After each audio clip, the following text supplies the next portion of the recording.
I think anybody raising money at the moment has seen that correction in the market. But let's take the positive that it's fairly constant in terms of level, seed and early stage. So I'd like to bring to the stage now Emma Palmer-Foster, who's a Director of Discovery Park Ventures, and also Kristina Pereckaite, who's the Managing Director of Southeast Angels. And the ladies will be giving us a little bit of insight into the world of angel investing, which hopefully will help with some of that early stage.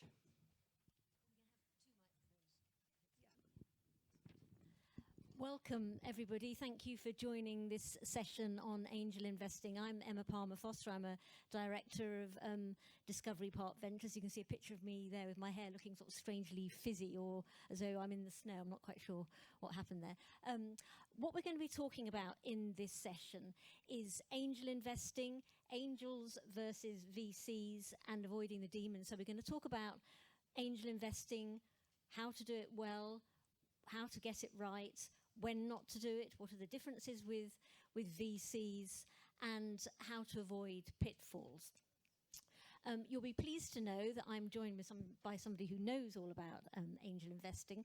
I'm very pleased to be joined by Kristina Pereckaite from Southeast Angels, who I'll be in conversation with, and she'll be telling us about a lot of those factors that I outlined earlier. Before I ask Kristina to tell us a bit about her background, some facts about Southeast Angels. 38 angels involved, 16 investments, over £1 million invested, 1 exit, and they've also invested in some healthcare and life sciences. There's some wearables technology for infection control and other medical technology as well. I do want this to be a very interactive session, so please feel free to interject with questions during the session. We don't have to wait to the end, so anything that we say that generates a burning question, please let us know immediately. So we look forward to hearing from you during the session. Okay, Kristina Pereckaite, very nice to have you here with us. Thanks for having me. Founder of Southeast Angels and very experienced in this sector and in this area. Let's start by asking Kristina to tell us about her background and what led her to found Southeast Angels. Sure, thanks for having me. So my background actually isn't in investments at all, so I don't know if we can call me a super expert in it, but I kind of fell into it because my background was in running startup accelerators, so helping companies to prepare for growth, to prepare for investment readiness. And I used to run an accelerator down in Brighton. Don't know if anyone's been to Brighton recently. Everyone loves Brighton, right? I'm from Brighton. And I used to run an accelerator there, and a big thing that I learned was that a lot of these companies, especially the really early stage ones that I worked with, really struggle to raise funding in the Southeast. Outside of London. So, anybody that was like ready to go for funding, they'd usually have to go to London for capital, and it would be super, super competitive, and they would really struggle to raise. So unless you were in London, it was quite tricky. And so that's where Southeast Angels was born from. It was created to help early stage companies in the Southeast regions raise money. We actually changed since then in the sense that we invest anywhere in the UK. So we're called Southeast Angels because our investors are based in the Southeast and they want to invest locally, but we actually invest anywhere in the UK. About a quarter of our investments have been outside the Southeast. Yeah. That's great. Thank you very much. Just to ask first of all about sectoral specialisation. Are there any particular sectors that you're interested in Southeast Angels? Sure. So we're very open to any kind of sector. So what we're trying to look for is people that are, as local to us as possible, and we're looking for great founders.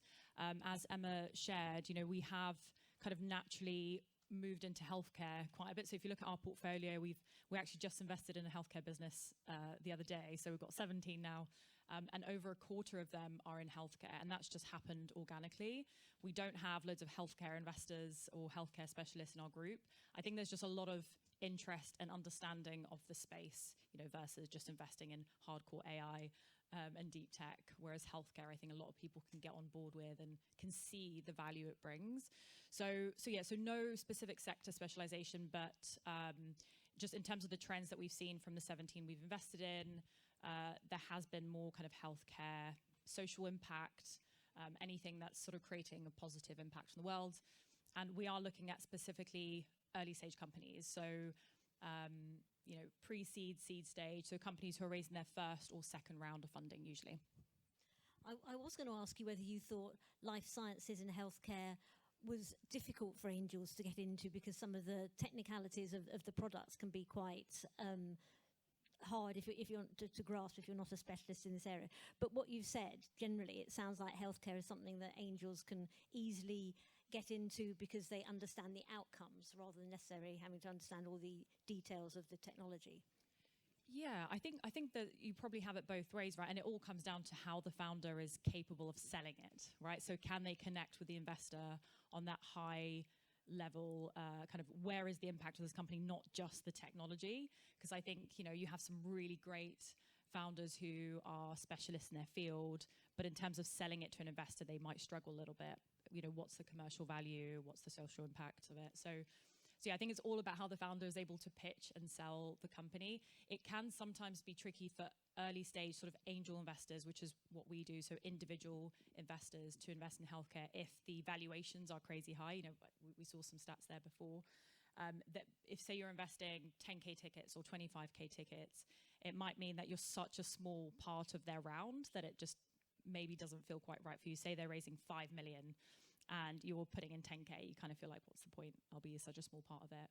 So usually as angel investors, we're investing in healthcare. We're trying to find that really great deal that's, early enough for us to be a big part of the round, but the company has validated just enough for us to feel like it's not a complete gamble yet. So we're always trying to find that sort of sweet spot. Yeah, and that's a good point you make actually about selling the outcomes and how founders sell their story. And this was a topic that came up yesterday in a panel on women's health and how there was a lot of recognition that this was a big area, but the companies or investors weren't necessarily willing to invest in it or commit management resources to it, and somebody made the point, well, in that case you've just got to sell it to people in the terms they understand, which is if it is better to provide better facilities for women for various reasons and this is better to your bottom line, then that's how you sell it. So telling the story, understanding what the objective of your audience is rather than just being on broadcast about your technology. I think that's a really important point. I can also add to that around just a diversity problem. There is a big diversity problem, if anyone doesn't know, in the investment world. And actually, I saw this start, I think it was on Sifted, around men founders had raised more money for femtech companies than female founders, which was crazy. And so there is the issue of trying to sell the idea to an investor who has to get on board with it personally, because a lot of angel investors will invest in things they personally understand and care about. But I think there's also that diversity issue of just being able to connect with the investors. So yeah, I think a lot of the time it's really useful to find out exactly what your investor cares about, trying to find the right kind of investor and try and sell it to them, but also think about that financial opportunity as well. It's not just about connecting on the impact level as well. And you've made a good point actually, because you've come on to a question which is further down my list, which is, so how do you find out what an angel investor is interested in? And where do you find angels to begin with? Yeah, great question. So I think to preface this, a lot of founders who are raising for the first time might not know the difference between the angels and the VCs, and you might straight away go to VCs. And a VC is essentially a fund. So it's a company that raises money and then invests that money, rather than an angel investor who's an individual and invests their own money. So it's quite different. And the VCs are usually investing at later stages, but not always. And they are going to have way higher expectations. So they usually say they invest in the top 1% of companies or something like that. So it's really hard to get in there with VCs. With angels, they're looking for a sort of 10x return at least, right? So they're looking for still highly ambitious companies, but it might be a little bit easier to get in there, and especially at those earlier stages. So when you're looking for angels, don't overcomplicate it. Just think about, the fact that they're individuals who are looking to invest in companies that they're interested in. So who might that be? If you are in healthcare, then it might be somebody who has had a career in healthcare, a successful career. They've perhaps exited their business, and now they have the knowledge and the interest to invest in other healthcare companies. So you're essentially looking for somebody who has an interest in your area or in solving the problem you're solving and has experience in it and has had success financially, right? So that's who you're looking for. If you're looking for individuals, that can be quite hard to do, and then you have to sell to them, right? So another option is to go to angel groups, which is what we do. And there's a lot of angel groups in the UK, right? So in order to find the best one for you, there's a great resource. If you go to UK Business Angel Association, UKBAA, you can look at directory of all the angel groups in the UK and filter them based on where they invest, what industry they want to invest in, and you can just reach out to them. That's a really great way to do it. You know, when you come to us, for example, you're pitching to a group of angels that already invest together. So you're getting kind of a whole group rather than each individual one. But it's also important to remember that each group will probably be small, right? So we only have 38 angels. We're on the smaller side. We're quite new. There are angel groups that have hundreds of members, but it's all going to be down to personal interest. And so a lot of groups might say no to you, and it doesn't mean it's not a good business, right? So it's a real numbers game. Yeah, that's a really good point. Thank you. The idea also, I think this is something we discussed in our preparation, of an angel group is it provides some confidence for the founder, doesn't it? That the angel is in a group that has done some deals, so there's some validation, some comfort for the founder compared to a lone angel they might have found via LinkedIn or something like that. Yeah, I guess on the other side, like you're looking for investors, but then on the other side, you're also trying to make sure you're not bringing in people you don't want into your company. So how are you evaluating the investor? And so, you know, on your point, going to a group, you know that most of the time, obviously, you want to get to know the group and make sure they're legit. But you'll know that those investors will have gone through some sort of application process to get into the group. So that's a good point there. But yeah, it's definitely, you're bringing these people in as shareholders. So it's really important to think about who you want involved and, you know, what access you're going to give them and things like that. So yeah, and that's a really important point, because I've read some of the guides and things that Kristina has put together about angel investing, and I'll tell you a bit more about those at the end. But in your guides, you talk quite a lot about the founder saying and working out what do they want from an investor, and working out if an investor is the kind of person that they could deal with in their company. And I found that quite a refreshing perspective for the founder to view themselves as an equal partner with the investor, because very often with companies that we talk to at Discovery Park Ventures, you kind of get the feeling that founders consider themselves almost a sort of lesser partner in the process because they're so keen to get the money, they would almost do anything that you say. So is it something that founders have to learn to sort of hold up their end of the game and say, this is what I want, and this is how I'm trying to get it? Yeah, it is a tricky one. And I think, you know, when the founder's raising money, you do just need the money. So I get that, right? And sometimes you don't have the luxury of thinking about, like, which investor do I want? You just need the money. And a lot of the time the investors don't have, you know, loads of rights in your business. So technically it's just, you know, that it might be the way they're communicating with you that you don't like or something, but they're not really going to change the direction of your business. When you bring in a VC, it might be slightly different because they might have more say and they might have a board seat and stuff like that. With angels, you know, it's a real mix. Some of them can be really passive. Some of them will be active. I think the most important thing is just to really set those expectations at the start. And I think even angel investors struggle with this. You know, they might have expectations but not set them at the start. So I know some of our angels, you know, think, okay, why is the founder, you know, not sending me an update every month? Whereas maybe the founder didn't have that expectation. Or, you know, maybe they're not involving them enough in decisions. And so I think on both sides, you know, a founder is often raising for the first time. They don't know how it works. An angel investor is often not, you know, a sophisticated investor. They don't really know how things should be done. So I think there has to be a lot of just that expectation set and, right, how is this going to work? Like a prenup almost. Yeah. Maybe not a prenup, because you're not hoping to break up, but setting things But up that's before what the transaction anyway. Yeah. And also angel investors usually come in on founder terms, right? Which means usually they're in the business on similar terms to the investor. So when there is an exit event, they'll usually be on similar terms. VCs might come in and have preferential terms where they might have they might be paid out first at an exit, or they might be paid out at a certain multiple of their investment at the end. Whereas angels usually, especially in the UK because of the tax incentives we have, they're usually coming in on founder terms. So you are in the same boat. I think, yeah, it's just really important to set those expectations. And also think about, you know, some of your investors will have a lot of knowledge and contacts to give. So utilize that, make sure you ask for that. But also think about, you know, the fact that this is your business as well. I have seen situations where a founder has, you know, as you explained, kind of felt like I have to do what the investors say. and I saw somebody had all the investors suggested you need a salesperson. You need to hire a really good salesperson because you guys aren't salespeople. You're tech people. You can't do this. And they spent a lot of money. They hired a great salesperson. And, for the first 6 months, it was good. And then it all started going downhill because they realized that even though they were the tech people, actually, they were selling the business way better than the salesperson because it was too early for them to bring on a salesperson. And they kind of knew that, but they just followed what the investors had said. And so they spent quite a lot of money and made a bit of a mistake. So, you could look at that in a lot of different directions. But I think, it's important to remember to listen and really be open to all that feedback, but still think about, this is your business. Like, it is ultimately your decision what you want to do. And also, presumably in those kind of situations, you all know the business better than anybody else. So as you say, you have to try and see the different perspective, but then know your business best. Yeah. That's good. Thank you very much. Are there any companies for whom angel investing is just not the right kind of investment for them? So do you have any companies that come to you and you say, okay, no, angel isn't for you, you need to go straight to the bank or you need to go to a VC? Is there any situation in which angels just aren't any kind of solution to the problem? Yeah, absolutely. So I think, you need to think about the fact that you're selling shares in your business. And so the people buying those shares will be expecting some sort of liquidity event in the future.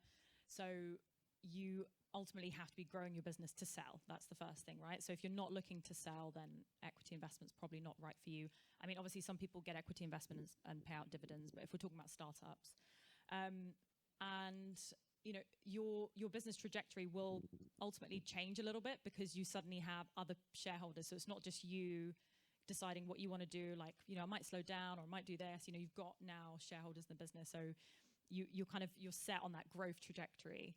And also investors are investing for a big return, right? There's no use for them investing in a company that might 2x over a few years. They're looking for at least that 10x return. So does your business have the capacity to grow to that level? And if it doesn't, then it might be harder to raise investment. It's really tricky to say, I think, because all angel investors will tell you, I'm looking for that, next big thing that's going to return 100x, but they also, invest in a restaurant down the road. So, it all comes down to, it's like they do want the financial return, but if you can connect with an investor personally on what they care about, you technically could raise investment for anything. Yeah. Okay, good. Any questions from the floor so far? Greg, yes. It depends on the quality of your voice. Hello, hi. Question about valuation. You mentioned valuation, and I guess a couple of questions. What makes a valuation expensive? Do you think in absolute number terms, like, 10 million pre-money is too expensive, or do you think in relative terms to the potential exit on a credible basis?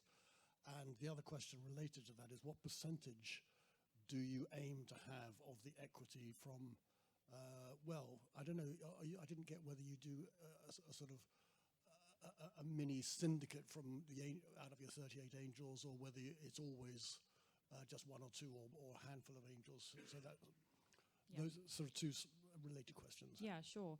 Yeah, so in terms of valuation, absolutely relative, yeah, okay. Of course. But I think what I mentioned earlier was that, if you're a small ticket investor, the size of valuation and the raise will matter still, even if it's relative, because you'll be a small part of it. And as an angel investor, you are looking to have that significant, slightly significant portion of the round versus investing in stocks. Otherwise, so if it's a 1 million raise or a 5 million raise, and you're investing a 10k ticket, there's no real difference in terms of a percentage of equity. Yeah, so it's irrelevant, isn't it? Well, to give you an example, so if you're raising more than 2 million, we often don't get involved because our average ticket as a group is 100,000. So, yeah, but the most recent health tech investment that we did just a few days ago was 200k, and we led the round, and it was a 1 million round. So we kind of like to play in that area. But valuation-wise, it's very much about the opportunity, because you're looking at, if I invest now and the valuation is this, what's the potential for it to be when I exit? So that's kind of what we look at. But when you're going in, it really depends on the company, because if they're raising loads of future rounds, you get diluted by the VC. So it's just, yeah. Your second question was, yeah.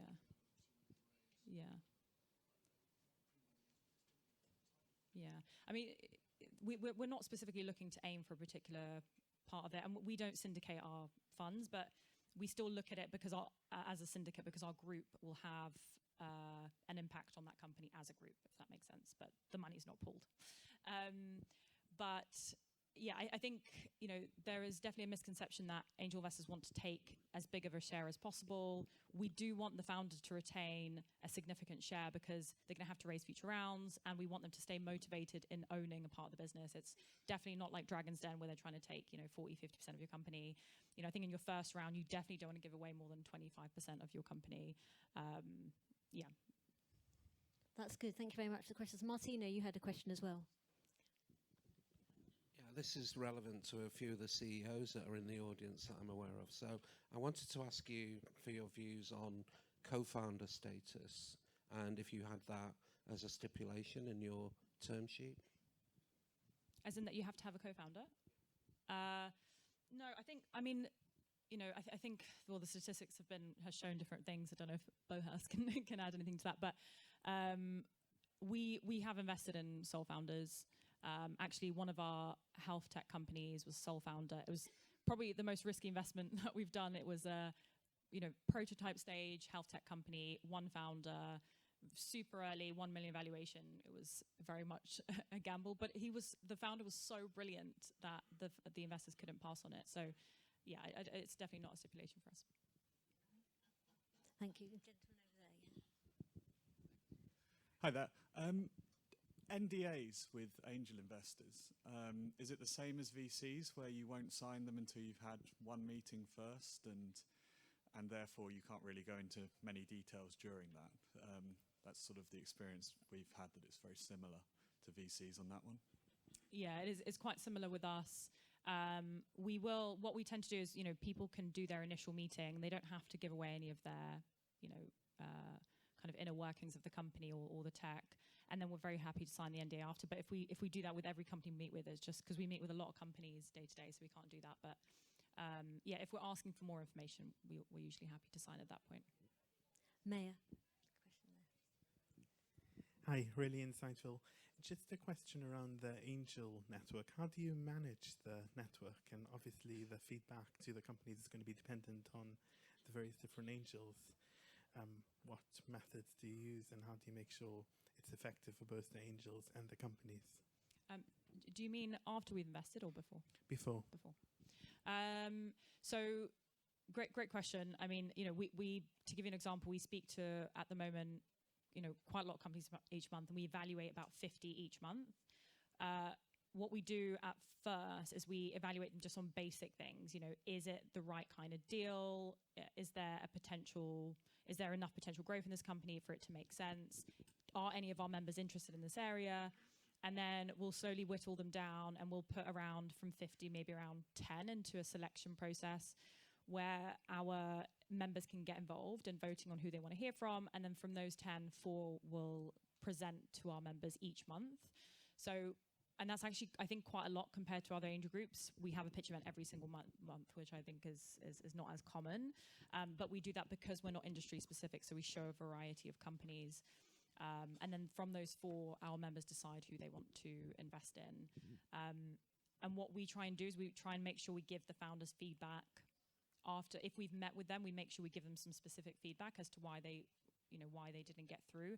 But with a lot of angel groups, you'll find is that we all have to say no to so many companies because we have to select so few because we're all small. So it's not always just down to like the business wasn't good enough. Actually, a lot of the time it's not. Does that answer the question? Yeah. Thank you. Another question here. Yeah, just interested in how many of the angels will invest in one particular company. So around 5. About 5. Yeah, so far. Okay, and the question back. Thank you so much. That was really interesting. Keen to understand how you fill your pipeline of opportunities. Is it mainly inbound, outbound, or a mix? Thank you. It's definitely a mix. I think, well, we partner with a lot of accelerators, incubators. So if you're a founder and you're going through an accelerator incubator, I think that's usually quite helpful. I know that Bohas picks up data of companies who go through accelerators and incubators. So yeah, partnerships, with universities and things like that. And then I think, to be honest, we've been quite active. We're a very small group, as you'll probably see in the numbers, but we've been quite active for a small group. And so every time we put money on the table, it builds credibility that we're actually investing and we're not kind of messing around. And it means that the founders we invest in will go away and recommend their founder friends to come to us. So I think that's really helped us quite a bit. But yeah, partnerships are probably the main way otherwise. Good, thank you. The question, the more numerical questions that reminded me of a question to ask you is, in terms of the number of angels, how many angels is too many, do you think, in a cap table? That it can be off-putting or onerous, off-putting to VCs or onerous in terms of admin? Yeah, I guess the question is like, to who is it an issue for? Like for the founders, I guess if you have loads of angels, it's just maybe quite a lot of admin because you have to email everyone separately for stuff sometimes. And then to the VCs, but sometimes the VCs can come in and maybe buy out the angels, which angels like because they don't want to get further diluted sometimes. So, I mean, it's not always a big issue. I think it's mostly I hear founders not liking it rather than investors, I think. And there are now options to syndicate investors as a founder. So you can use platforms like Odin to syndicate your investment deal if you want to. I don't think it's the biggest issue. When we're investing usually right at the start. And so maybe there'll be like 5 investors. So it's not, people don't tend to have an issue with us doing it. But yeah, I have seen people complain about it sometimes. Yeah. How often does it happen that VCs will come in and buy out an angel group? I don't know the stats of that. So we'll have to ask somebody else for that one. But I know, do you know?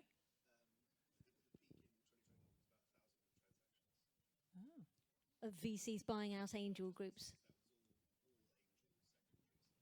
Right. Okay, about 1,000 transactions. Okay. Sorry, it was about 1,000 a year. That's again across all sectors, like with the early one.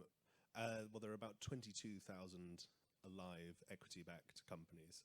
Okay. So they were happening when at the peak. They were happening with reasonable frequency. Yeah. This year we're down to like 400 to 500, but still happening. Okay, it's still a good portion. Still though. happening, yeah. Yeah, it's still a good portion. Yeah, because I think sometimes angels want to see it through right till the end, but it's sometimes a better strategy to just to exit earlier on if they can. I've heard stories of happening. We've been going for just 3 years, so we've had an exit, but we haven't had any VCs buy us out yet. Mm-hmm. Okay, good.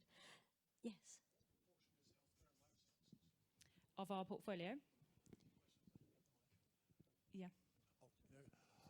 Oh, you've already told us. I missed that bit. What proportion is healthcare and life sciences of your investments? Just over a quarter, yeah. So Okay, I had a look at the number before I came in. Now I've forgotten. It was 500 something thousand, and we've invested 2.3 in total. Okay. 2.3 million.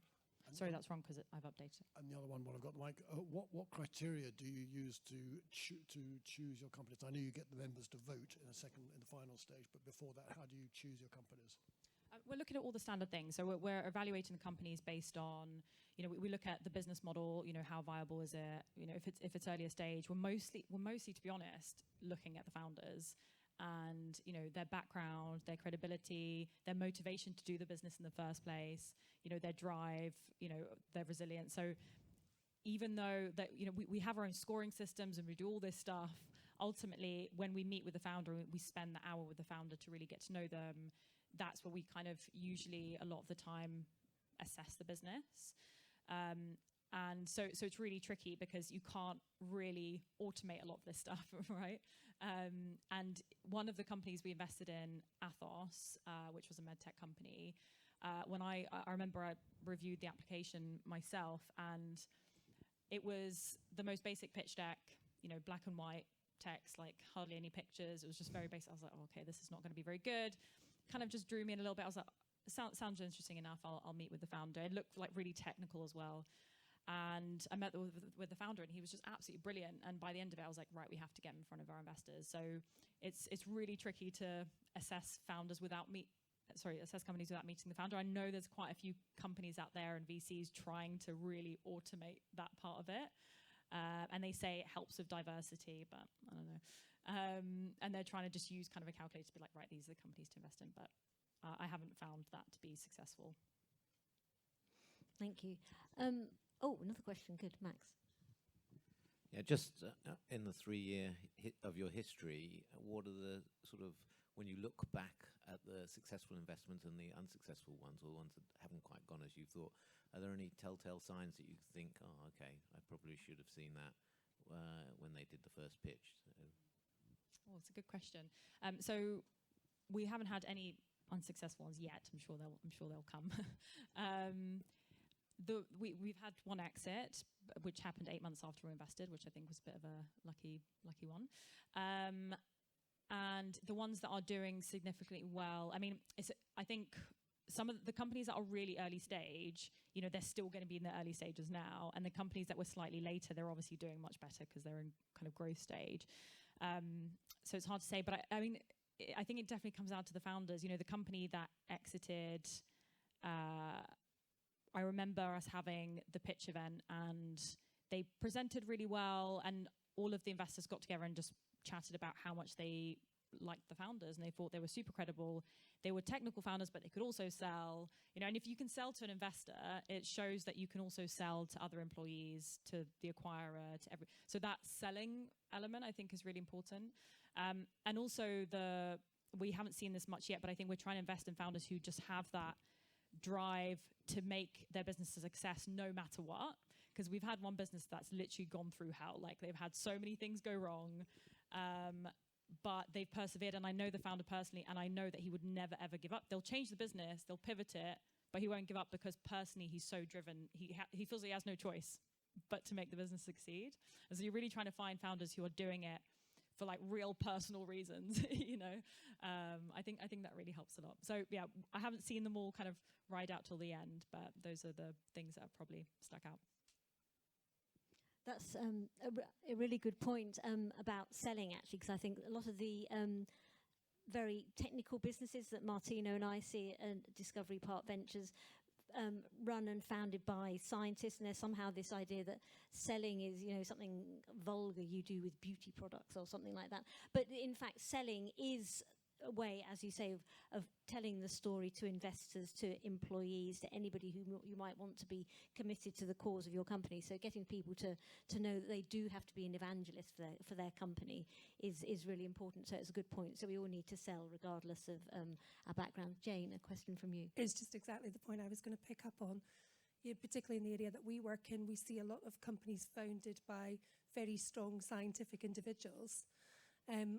The investors, so much based around the founder relationship, and the market opportunity and the tech really come quite a bit down the list. And I just wondered what tips you have for those who are not so commercially minded to be able to bring that into their business and utilize that with an investor. Great question. And I think there's perhaps a misconception around people being commercially minded or good at selling, with like them being this charismatic person who loves public speaking. A lot of the medtech or healthcare companies we invested in, weren't run by people like that. They were run by people who were, specialists in their specific field. And what the reason that they were good at selling was because they were authentic. They said it how it was. But also they were really prepared. I think that's a big part of it, is if you as a founder can be really prepared, that shows to your investor that you are somebody to invest in. So what that looks like is, if the investors are asking you a question, you have the data, you can answer it properly. If they ask you to send them something, you already have that prepared, or you can prepare it, quickly enough. Anytime a founder takes a week to send us a financial model or a week to send us something, you start to have doubts about whether that founder is prepared. And because it really just shows you how they're going to run the business going forward, and how much they've really thought about how they're going to use this investment now. So I think that preparedness really helps with you being a good seller, actually. So I think being authentic, being prepared, and I think those are probably the main things. Yeah. Those are really good tips, and the idea about being prepared, I like that, because that's something that everybody can do and get good at. Just kind of building slightly on Max's question, have you seen any situations in which a relationship between an angel investor and a founder has really, really soured, and they want to sort of break up the relationship, as it were? Have you seen any examples like that, and how could it be prevented? Not in our group. so far. Hopefully, it's all been good. But I mean, definitely heard of the stories for sure. I think. I mean, it's a real tricky one. I think there's not many solutions. I mean, in terms of avoiding it, I think it comes down to that expectation setting, and obviously, hopefully, you already have the right terms, in place in the shareholder agreements. But I don't see what much can go wrong there, other than you give them too much, say, but then you can just kind of take that away. So it's probably down to expectation setting, saying, this is how much I want your involvement, or this is how much help I want, or things like that. So yeah, it's probably about thinking, getting to know your investor first and deciding, do I want them to be involved, and just slowly getting them involved rather than going all in, probably. Yeah, it is a hard one.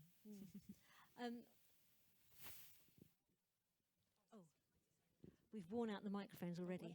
Hello. Oh, to where? Sorry, Scarlett, where? Okay. At Oh, the yeah, back, you can yeah. hear me now. Thank you. I was just curious, when you're looking at an investment opportunity, like a deep tech investment opportunity, and it's one for which you don't have sector expertise within the group, how, aside from kind of getting to know the founder and founder due diligence, how do you go about doing that due diligence on the technical aspects of the investment opportunity? That's a really important question, actually.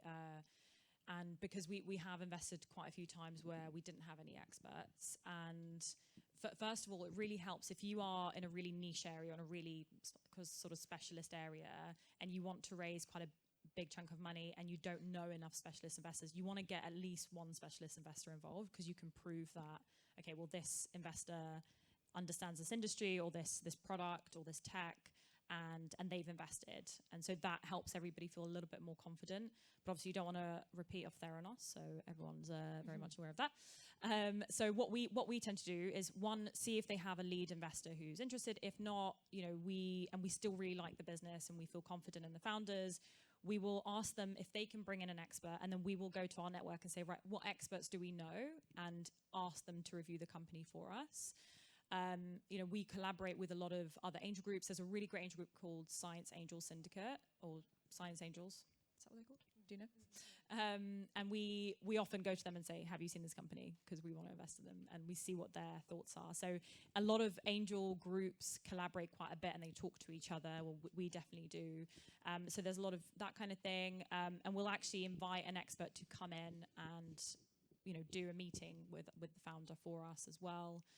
So anytime we're not an expert, it will mean that our due diligence definitely takes longer. But if we love the founder enough, we'll do it. Hello. Can you hear me? Okay. Yeah. So thank you for your valuable insights. I'm an entrepreneur from Turkey, and we have a startup that we are focusing on athletes, and we want to improve their performance with genetic analysis. We provide a personalized report to them. And in that case, we have just closed a pre-seed round last year with nearly $200,000, and we just opened a UK branch in here. So we are also looking for investment. We got commitment of $160,000, and we are in a due diligence stage from our VC from Netherlands. So in that case, we haven't started any sales in here, but we just want to open our market strategy to UK. What's your opinion with that kind of industries and with that kind of startups that want to engage in here, but just opened up yet? And even we are selling in Turkey, we haven't done any sales, and we don't have any traction now. Yeah, I think, a lot of investors in the UK will invest in companies that are based abroad. So I don't think that's an issue. And obviously, if it's the same company just opening a branch here, you've kind of proven and validated it. So I think that's fine.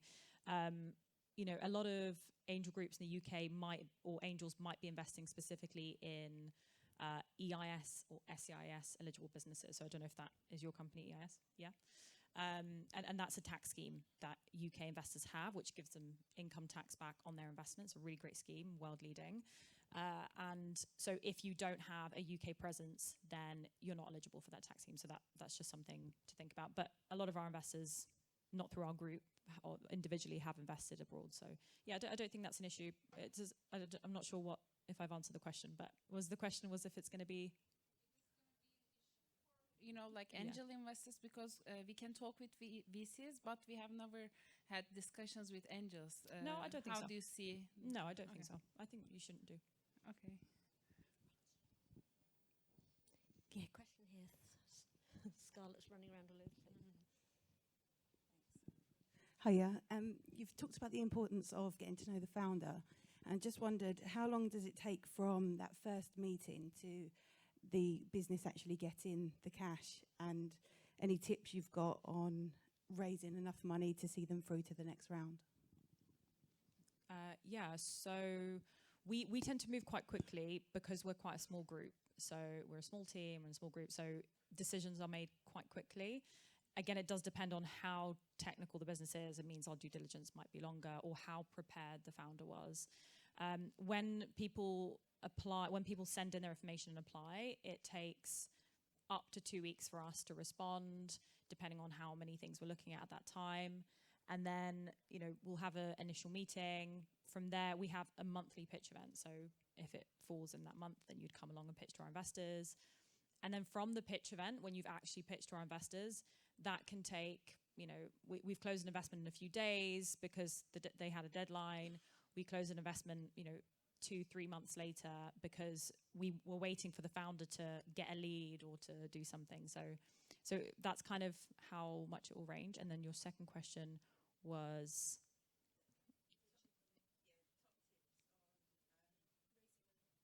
raising enough money. Top tips on raising enough money. Well, top tip, raise enough.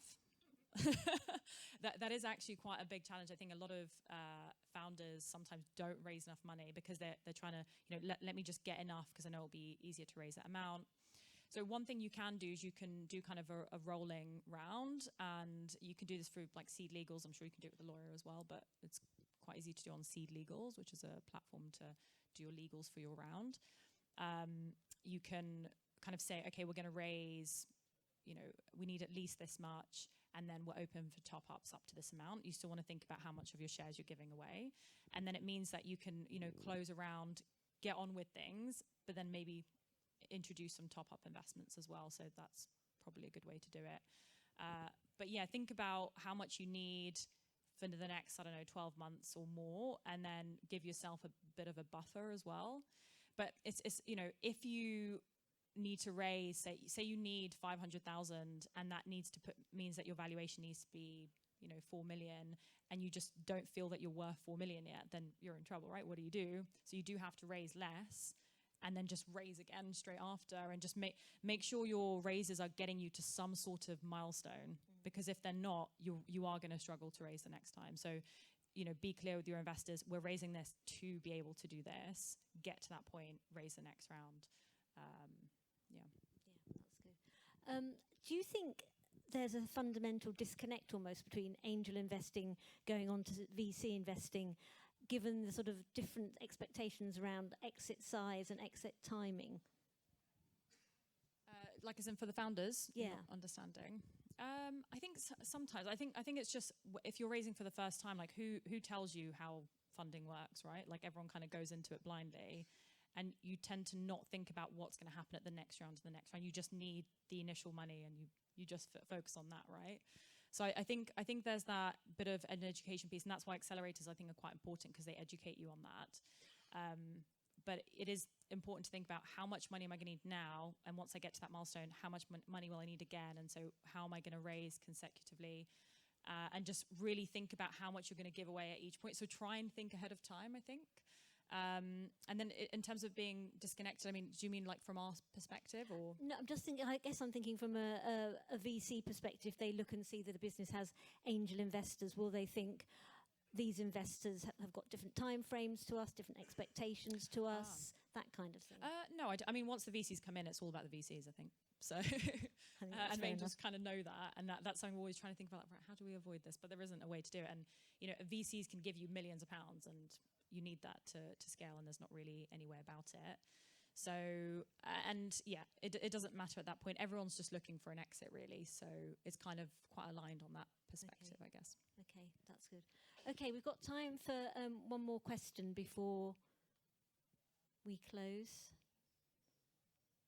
Yes. Oh, Was there another hand I saw somewhere? Oh, right. Somebody else can have a chance. Yeah. Couple of questions, if you don't mind.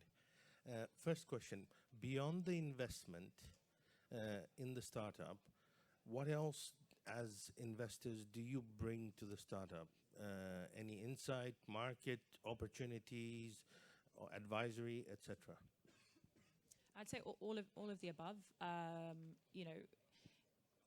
think one of the main things investors can bring is actually contacts, usually, and that's kind of what you normally want. Is you want their money and you want their contacts, right? You don't always want their advice, although you should listen to it.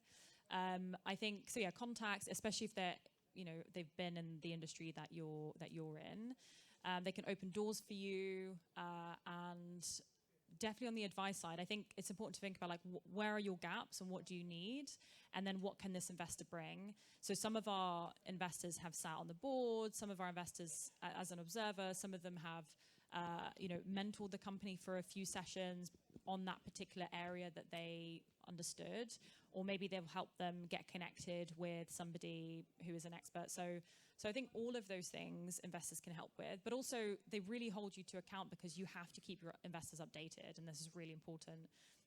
In most term sheets, it will say, you want to send your investor an update every 3 months.